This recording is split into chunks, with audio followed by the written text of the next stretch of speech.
ചൂരൽമലയിലെ ദുരന്തത്തിൽ നിന്നും അതിസാഹസികമായാണ് സുജാതയും കൊച്ചുമകളും രക്ഷപ്പെട്ടത്. ദുരന്തത്തിൽ നിന്നും നീന്തി രക്ഷപ്പെട്ട ഇരുവരും ചെന്നെത്തിയത് 3 കാട്ടുകൊമ്പന്മാർക്ക് മുന്നിൽ.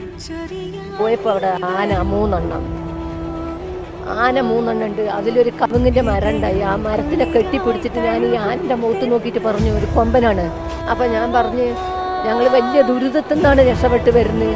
നല്ല മനസ്സുണ്ടെങ്കിൽ ആരെങ്കിലും വന്ന് ഞങ്ങളെ രക്ഷിക്കട്ടെ, ഞാനൊന്നും ചെയ്യരുത് എന്ന് എൻ്റെ കുട്ടിനെയും പറഞ്ഞിട്ട് ആനിങ്ങനെ നോക്കി 2 കണ്ണുകൂടി ഇങ്ങനെ വെള്ളം വരിക.